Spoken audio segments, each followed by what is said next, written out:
Jika kita berada dalam kondisi sakit, kita membutuhkan bantuan orang lain untuk merawat kita. Kita butuh dokter, kita butuh perawat, dan bahkan untuk membersihkan tubuh kita pun, kita kadang-kadang membutuhkan bantuan orang lain untuk melap kita dengan kain basah atau memandikan kita.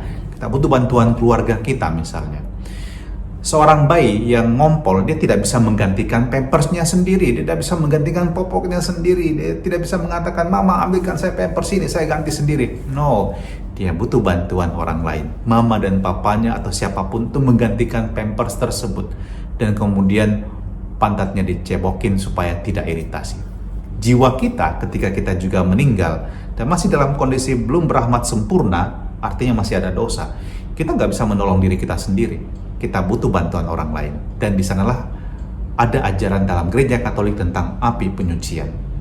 Api penyucian adalah proses di mana jiwa kita dibersihkan, disempurnakan untuk masuk dalam kemuliaan bersama dengan Allah. Dalam kitab Wahyu pasal 21 ayat 27 dikatakan, tidak akan masuk ke dalamnya sesuatu yang najis ke dalam surga. Jadi kalau jiwa kita masih ada yang kotor, kita nggak bisa masuk surga. Tapi untungnya Allah itu Allah yang penuh kasih dan Allah yang adil. Dia tidak membiarkan kita langsung masuk neraka, tapi masih ada kesempatan dibersihkan. So, be grateful bahwa purgatorium itu ada, api penyucian itu ada.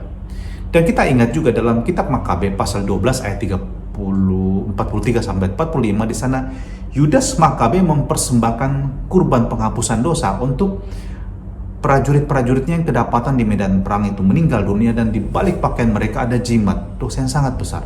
Tapi Yudas Makabe percaya ada kurban untuk menghapus dosa mereka. Dan kemudian dalam suratnya kepada Timotius yang kedua, pasal 1 ayat 16-18, Paulus juga berdoa untuk sahabatnya Onesiphorus, dan di sana kita melihat jejaknya bahwa Paulus pun mendoakan sahabatnya yang telah meninggal supaya masuk surga tentunya.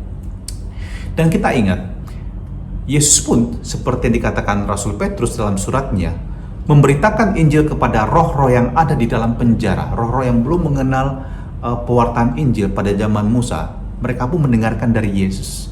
Dan dalam 1 Korintus pasal 3 ayat 15 dikatakan, jika pekerjaannya terbakar, ia akan menderita kerugian, tetapi ia sendiri akan diselamatkan, tetapi seperti dalam api, bukan api neraka. Api itu adalah api penyucian. Maka kita bersyukur sebenarnya bahwa kita diberikan kesempatan untuk dapat melihat Allah meskipun jiwa kita belum sempurna, tapi melalui proses penyempurnaan. Tanpa kekudusan tak seorang pun dapat melihat Allah, kata penulis surat kepada orang Ibrani. Dan kita bersyukur bahwa kita masih tetap diberikan kesempatan untuk disucikan, tapi kita butuh bantuan orang lain.